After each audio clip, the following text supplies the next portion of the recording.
आजकल जो गरीब लोग हैं ना, उनका हनन बहुत ज्यादा हो रहा है। सरपंच तमाशा देखते हैं, लेकिन चाहे हम कोटा की बात करें, चाहे गैस सिलेंडर की बात करें, है ना, चाहे बीपीएल कार्ड की बात करें, चाहे मकानों की बात करें, तो जो भी सुविधा सरकार से मिलती गरीबों के नाम पर, वो 80% उसको अमीर लोग खाते हैं, गरीबों तक तो वो पहुंचती नहीं है।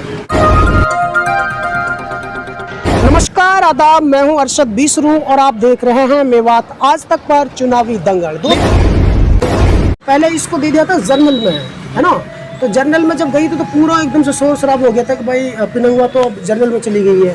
लेकिन फिर से एससी में आ गई, क्योंकि आप एससी समाज से आते हैं और लोगों का प्यार आपको 36 बिरादरी का मिल ही रहा है, तो सब जानते हैं।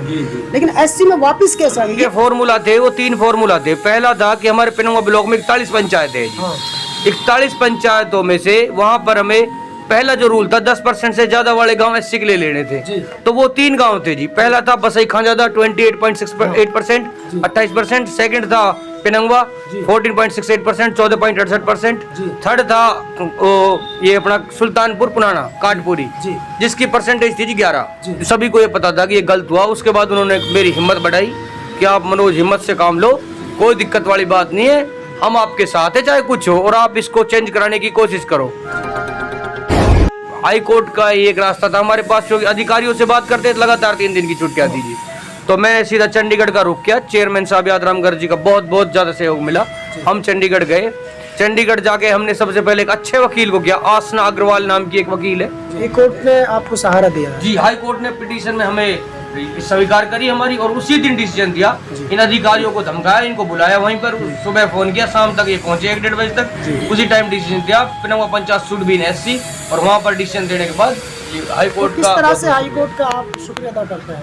जी, हाई कोर्ट का तो मैं इतना शुक्रिया अदा करना चाहता हूँ कि मुझे ये फील हुआ पहली बार कि वकील और कानून जो है सारी चीजें, अगर ये ना हो तो फिर रेस कैसे चलेगा। देखो जी, मेरा ये 3रा चुनाव है जी। इससे पहले मैंने जनरल में चुनाव लड़ा था, उससे पहले मैंने एससी में चुनाव लड़ा था। पिछली बार जनरल में चुनाव लड़ा था तो उसमें हाजी जी अपने सरपंच दावेदार थे, हम भी दावेदार थे, और एक पटेल साहब भी दावेदार थे, और एक अंडबंडोर भी दावेदार थे जी।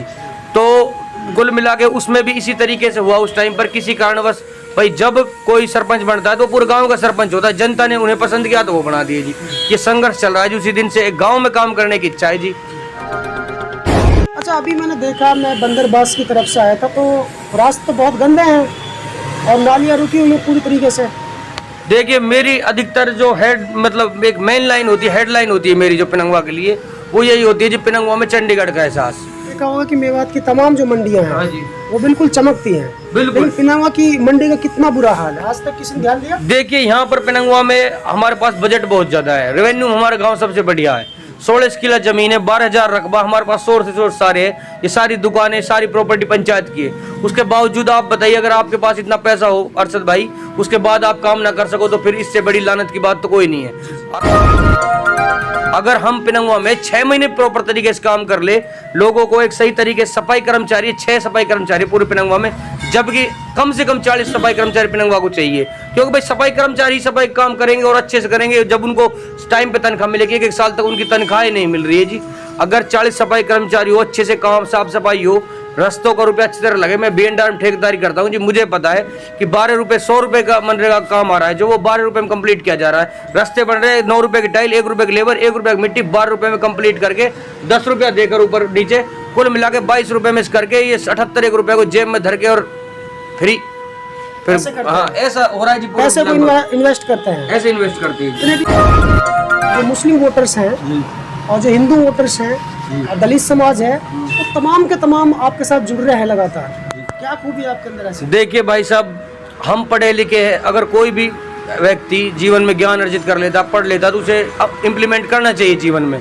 तो कॉन्स्टिट्यूशन में एक चीज लिखी हुई है, there is no discrimination on the base of sex, religion, ratio, caste in India. ये हमारे देश की खूबसूरती है कि हम सबको एक साथ रहना चाहिए, अच्छे तरीके से रहना चाहिए। लेकिन आपको मैं बात बताऊं, अभी हमारा मुस्लिम वर्ग है, हिंदू वर्ग है, अगर आप एक परिवार में 2 भाई है और एक भाई तो बन जाए जज और दूसरा करे चोरी, तो फिर उसे तरक्की नहीं कहेंगे ना। हमें सभी को साथ लेकर चलना पड़ेगा, तभी जाके हम गांव को एक आला लेवल पर दिखा सकते हैं, रिप्रेजेंट कर सकते हैं। मेरा देखो क्लियर सा फंडा है जी, मैं ये करना चाहता हूँ। पहले तो मैं यहाँ पर जो युवाओं के लिए सबसे बड़ी चीज है खेल और पढ़ाई। भाई एक युवा है, उसकी शक्ति कहाँ इन्वेस्ट हो सकती है? या तो खेल हो सकती है या पढ़ाई हो सकती है। तो मैं स्टेडियम में जो हमारा बना हुआ है, उस स्टेडियम को अच्छे से सुचारू रूप से चलाना है। वह कोच लाने, खिलाड़ी लाने, इम्प्लीमेंट करने और मुझे अपने खिलाड़ी हाई लेवल पे लेके जाने। सेकंड चीज, पढ़ाई के लिए हमारे यहाँ पर बाल भवन बना हुआ है, उसको मैं पुस्तकालय के रूप में अच्छे तरीके से बनाना चाहता हूँ कि ताकि वहाँ पर एसी वाली लाइब्रेरी हो, बच्चे पढ़े पूरा दिन, वो इधर उधर डिस्टर्ब ना हो। महिलाएं अपने काम को ये ना समझे कि हम घर को मेंटेन कर रहे हैं, हम कुछ नहीं कर रहे। आप लोग बैकबोन हो किसी भी जगह की या किसी भी परिवार की। तो महिलाओं के लिए देखिए अब सेल्फ हेल्प ग्रुप है, छोटे छोटे सेल्फ हेल्प ग्रुप है जो बैंक उसमें आपको लोन देता है। आप कोई भी धंधा बिजनेस कर सकते हो, जैसे कि आप अचार बना सकते हो, कुछ भी कर। इन छोटे छोटे जो छोटे छोटे माइक्रो, उनको हम इम्प्लीमेंट करेंगे। चलिए मनोज जी, महिलाओं के लिए आपकी बेहतर सोच है, लेकिन एक और जो सबसे बड़ा सवाल वो ये है कि आजकल जो गरीब लोग हैं ना, उनका हनन बहुत ज़्यादा हो रहा है। सरपंच तमाशा देखते हैं, लेकिन चाहे हम कोटा की बात करें, चाहे गैस सिलेंडर की बात करें, है ना, चाहे बीपीएल कार्ड की बात करें, चाहे मकानों की बात करें, मतलब जो भी सुविधा सरकार से मिलती गरीबों के नाम पर, वो 80% उसको अमीर लोग खाते हैं, गरीबों तक तो वो पहुँचती नहीं है।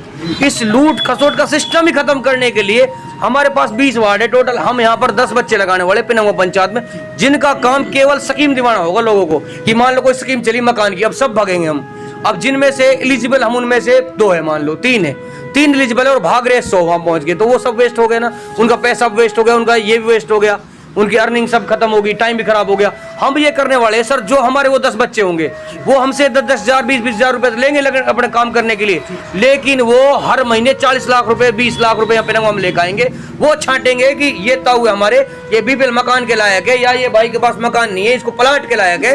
ये चीज को वो डिसाइड करके और फिर हमारी एक कमेटी काम करेगी, अकेला सरपंच नहीं करेगा। चीजों को, स्मारकों को, ऐतिहासिक स्मारकों को जब आपकी गाड़ी घूम के नू लगेगी और जब वहाँ कॉफी पियोगे और पेड़ पौधा हवा लगेगी, कितना आनंद आएगा। इन चीजों को हम एक हाई लेवल पे लेके जाने वाले हैं। देखिए दोस्तों, मैं ये आपको अपनी तरफ से बताना चाहता हूँ, ये पिनंगवा शहर, पिनंगवा कस्बा है, लेकिन किसी ज़माने में इसको पिंगलगढ़ माना जाता था, क्योंकि यहाँ पर पर्यटक स्थल बहुत ज़्यादा हैं, चाहे वो मुगलों के बनाए हुए, चाहे किसी अन्य राजाओं के हैं। ऐसे में आज तक किसी भी सरपंच ने, किसी विधायक ने उनके बारे में कुछ नहीं सोचा है, वो जर्जर हालत में पड़े हैं। मनोज जी एक दिल में एक सपना, एक हसरत लेकर के चुनाव लड़ रहे हैं। वो एक तरफ गरीबों का ख्याल रखेंगे, तो दूसरी तरफ वो जितने भी पर्यटक स्थल हैं उनको भी बनवाना चाहते हैं। और ऐसे पढ़े लिखे शिक्षित नौजवान को बिल्कुल जो है इलाके की जनता को मौका देना चाहिए। ऐसे में कुछ और ग्रामीण मेरे साथ जुड़े हैं, इनसे भी मैं जान लेता हूँ।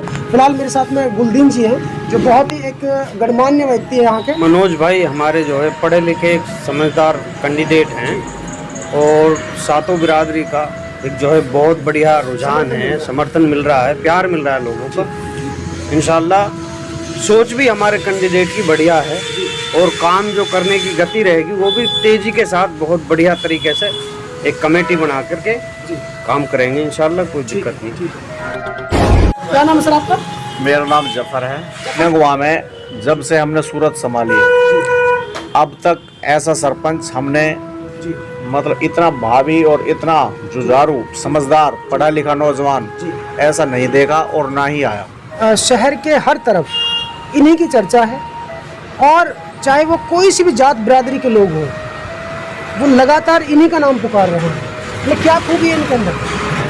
खूबी ये है जी, जो मेन इसका नेचर है, वो जो गरीब तबका के आदमी हैं जी, अमीरों से तो है ही है, लेकिन गरीबों से उनसे भी ज़्यादा है। जी जी, हर के पास जाना, दुख सुख में उसके बूझना, बैठना, हर किसी के दर्द में हर शामिल होता है। किसी के दर्द में शामिल होना। मनोज बहुत बढ़िया आदमी है जी, चौर घालू मनोज ही मनोज है जी। अच्छा, हाँ जी, चौर घालू मनोज ही मनोज है।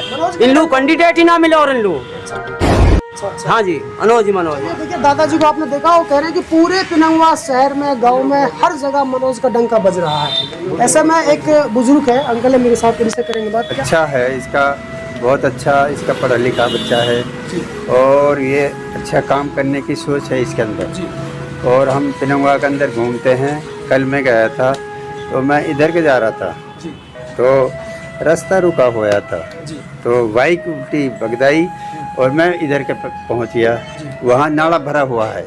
वापसी लौटा, बहुत बुरा हाल है रास्तों का। बुरा, हम वापसी लौटे। मोहम्मद सलीम कुरैशी नाम। भाई मनोज जी ने क्या कहना चाहते हैं बताइए। मनोज जी जितने भी कैंडिडेट आए हैं आज तक मैंने ऐसा पढ़ा लिखा और एक गांव के काम करने के प्रति सोच रखने वाला दूसरा ही कैंडिडेट शायद आज तक मैंने देखा होगा, जैसा कि मनोज भाई हैं। और विचारधारा की लड़ाई है, हमें इनके विचार से हम इतने प्रभावित हैं, लग गए हम तो साथ आके जी जान सो जान माल सो। भाई आप ही की उम्र के एक नौजवान चुनावी मैदान में है, किस तरह देखते हैं? मैंने तो करीब से देखा कि इस बार हिंदू मुस्लिम का कोई प्रकोप नहीं है, 36 बिरादरी का पूरा समर्थन इनके लिए है। आप क्या कहते हैं, बताइए। मैं कई सालों से मनोज के साथ हूँ। जितना जुझारूपन, समर्पण गांव के विकास के प्रति इनकी सोच को दर्शाता है, वो काबिल तारीफ है जी। और जो क्या उम्मीद रखते हैं आप इनसे? उम्मीद ये रखते हैं जो मूलभूत सुविधाएं चाहिए गांव के लिए, रास्ता है, बिजली है, पानी है, उनके प्रति जो काम की सोच है, हमें उम्मीद है कि वो होगा। आने वाले चुनाव में ज़्यादा से ज़्यादा वोट देकर जीत दर्ज करें। यह चुनाव मेरा नहीं, ये चुनाव आप सभी का है। दूसरी बात, मैं सबसे बड़ी बात ये कहना चाहता हूँ कि आप लोग इस चीज़ चुनाव को लड़ रहे हैं, आज तक जो होता रहा, कभी कहीं कुछ कभी कहीं, उन चीज़ों को भूल जाए कि किसने क्या क्या क्या नहीं किया। नए तरीके से अपने नए बिल्कुल एकदम वो करे, आयाम अपने शुरुआत करे और हरियाणा में एक पिनंगवा की एक अलग छाप बनाए। और सबसे बड़ी बात सर, अगर पिनंगवा तरक्की करता है, आसपास के गांव जो यहाँ से जो टच में है, उनको एक बेहतरीन एक सुविधा यहाँ पे दी जाएगी आने वाले सभी लोगों को। नीति आयोग के मुताबिक देश का सबसे पिछड़े 100 जिलों में मेवात जो जिला है वो शुमार है।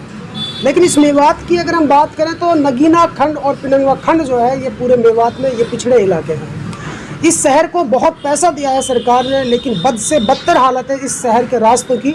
मैं पिनंगवा शहर की बात कर रहा हूँ, एक ग्राम पंचायत नगर पालिका नहीं है। एक नौजवान आपके बीच में है, वो चाहते हैं कि काफ़ी सारे अरमान, दर्जन भर से ज़्यादा उनकी तमन्नाएं ऐसी हैं जिनसे वे इस शहर को चंडीगढ़ में तब्दील करना चाहते हैं। चंडीगढ़ जैसा नक्शा इसका बनाना चाहते हैं, इतना खूबसूरत शहर, इतना खूबसूरत गांव इसको बनाना चाहते हैं। तो एक बार क्यों ना मनोज जी को एक मौका दिया जाए। तो हम आशा और उम्मीद करते हैं पिनंगवा शहर की जनता से कि वो इस बार ज़रूर कामयाब करेंगे। फिलहाल इतना ही, फिर लेकर हाजिर होंगे ऐसे एक ताज़ा अपडेट। तब तक आप बने रहिएगा सिर्फ और सिर्फ मेवात आज तक के साथ। दोस्तों, यदि आप हमारी इस वीडियो को फेसबुक पेज पर देख रहे हैं तो हमारे पेज को लाइक कीजिए, शेयर कीजिए। यदि इस वीडियो को यूट्यूब पर देख रहे हैं तो हमारे चैनल को सब्सक्राइब कीजिए और बेल आइकन घंटी को दबा दीजिए।